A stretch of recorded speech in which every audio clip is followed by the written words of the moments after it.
everybody, this is your boy Ced Banner, and this is my review of Deadpool 2. So it's only been 2 years, a little over 2 years, since we got the highly anticipated film adaptation of the extremely popular Marvel comic character Deadpool, also known as the Merc with the Mouth. Of course, Ryan Reynolds built up a lot of anticipation because people were really wanting to see him portray the character correctly. 20th Century Fox made the huge error of releasing Wolverine Origins about, I think it's been a little bit over a decade ago at this point. It had Reynolds play Deadpool and had his mouth sewed closed. So it was really just, it was a list about 238 items long of mistakes in that film, and that was one of the fatal errors that they made. They redeemed themselves in 2016 with the release of Deadpool, which in my opinion was an extremely necessary and welcome break from the oversaturated and kind of heavy and convoluted comic film franchise market. So here we are now, 2018, 2 years later, we have a sequel. And I do feel in this case it was necessary. In a lot of cases, when, you know, an original film is as good as the first Deadpool was, most film fans don't really look forward to sequels because they usually ruin a good casting here. Casting overall, I think, was perfect. And of course, I mentioned in my previous review for Infinity War, I've been extremely worried for at least the past year about Josh Brolin being cast as Thanos, the villain in Infinity War, and Cable, the villain in Deadpool 2. I thought that was extremely ballsy on Marvel's part, although of course Deadpool is released and distributed under 20th Century Fox. I was surprised that Disney/Marvel allowed that. I thought that it could possibly cheapen both films. I will say that did not happen, thankfully. Josh Brolin is just an awesome actor, man. And he really proves it, you know, with these two huge monster blockbusters released back to back this way, and he gives such different performances.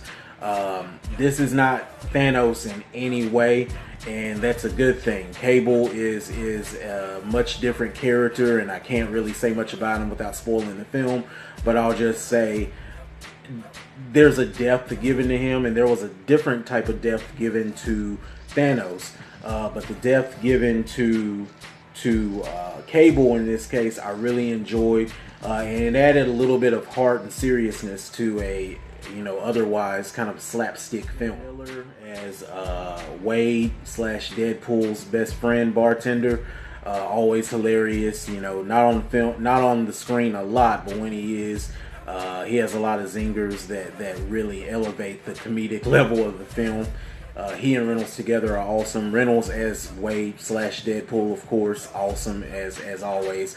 I really believe that he just, from now on for the rest of his career, only just needs to do Deadpool, even if it's playing Deadpool in other movies.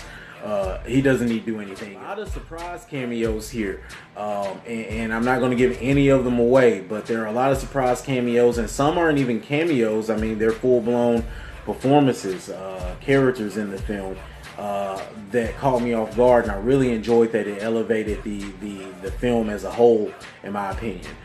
I gotta say, man, Domino, the character Domino, is played by, it's either Zazie Beetz or Zazie Beetz. I'm not sure the correct pronunciation of her first name. She's played some small parts in some previous films. If you know her at all, you'll recognize her from Donald Glover's, you know, highly popular television series, Atlanta. All I'll say to keep from getting in trouble is I am officially a huge fan. Secondly, I'll go over the plot. The plot, I'm not going to tell anything about it, so I guess I'm not going to go over it because I don't do spoilers. But I will say I was really surprised by how great it was. It's very detailed, and of course, you know, just like the first installment, this film does make fun of itself, does not take itself too seriously, but at the same time manages to be serious and have a lot of heavy themes, and I mean, there's a line in the film that is possibly one of my favorite all-time lines in the film, and I can't believe I got it out of a Deadpool installment. But the line is, "You really can't start living until you've died a little." Lines like that, dialogue like that, really elevated the film even more above all the comedy and action. But the plot is solid. It is something that intertwines with some other films and the first film, but also gives the film its own identity. And I really appreciated that for a second installment in a superhero franchise.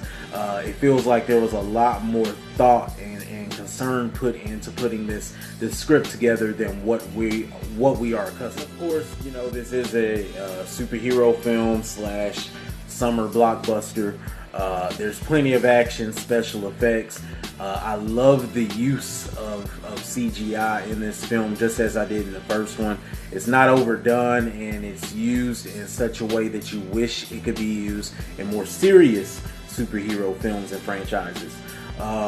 It's just very well put together. The action is crisp, clear, clean.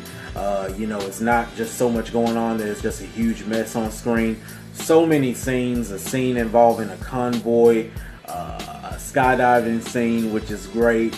The final battle and fight, just all together great, along with the score. Is awesome. They always choose excellent music to use in the Deadpool films. And once again, like several other things I mentioned, it really elevated the film as a whole and the entire experience. That's all I'm going to say about it. Normally I would go over my cons for the film. I have none. I can sit here and think about it all night, but I really love it. My rating for Deadpool 2 is... It is superhero sequel perfection. It really is, and some people may argue with me about that, of course, after seeing it. But I feel like when you can take a character like this, and especially coming after the you know, mega blockbuster that is Infinity Wars, and bring out a second installment, have plenty of comedy. The film is 2 hours long, and I was laughing for nearly the whole 2 hours, and also through the credits. So stay through the credits. There's a lot of comedy there as well, and even the opening credits are hilarious. You know, I'm laughing almost the entire time. I mean, the comedy is so fresh. The actors have awesome chemistry. It should be impossible to be able to do that and still have a film that's serious, that tugs at emotions, and has such action that you're engaged in as well. It's the complete package. We don't get that often, but that's what you get here. Ryan Reynolds gives a ton of hilarious jabs and references to other films and franchises, Marvel films, Star Wars films, even DC. And you know, me being Mr. DC, found him hilarious. I mean, it was just, everything was really on point. He even referred to Cable as Thanos at one point, and there is a Goonies reference in there as well. So I've gone way over my time as always, so I'll shut up rambling now. That concludes this review of Deadpool 2. My next review will be for whatever the hell is coming out next week. We're in the summer and I can't keep up. So until next time.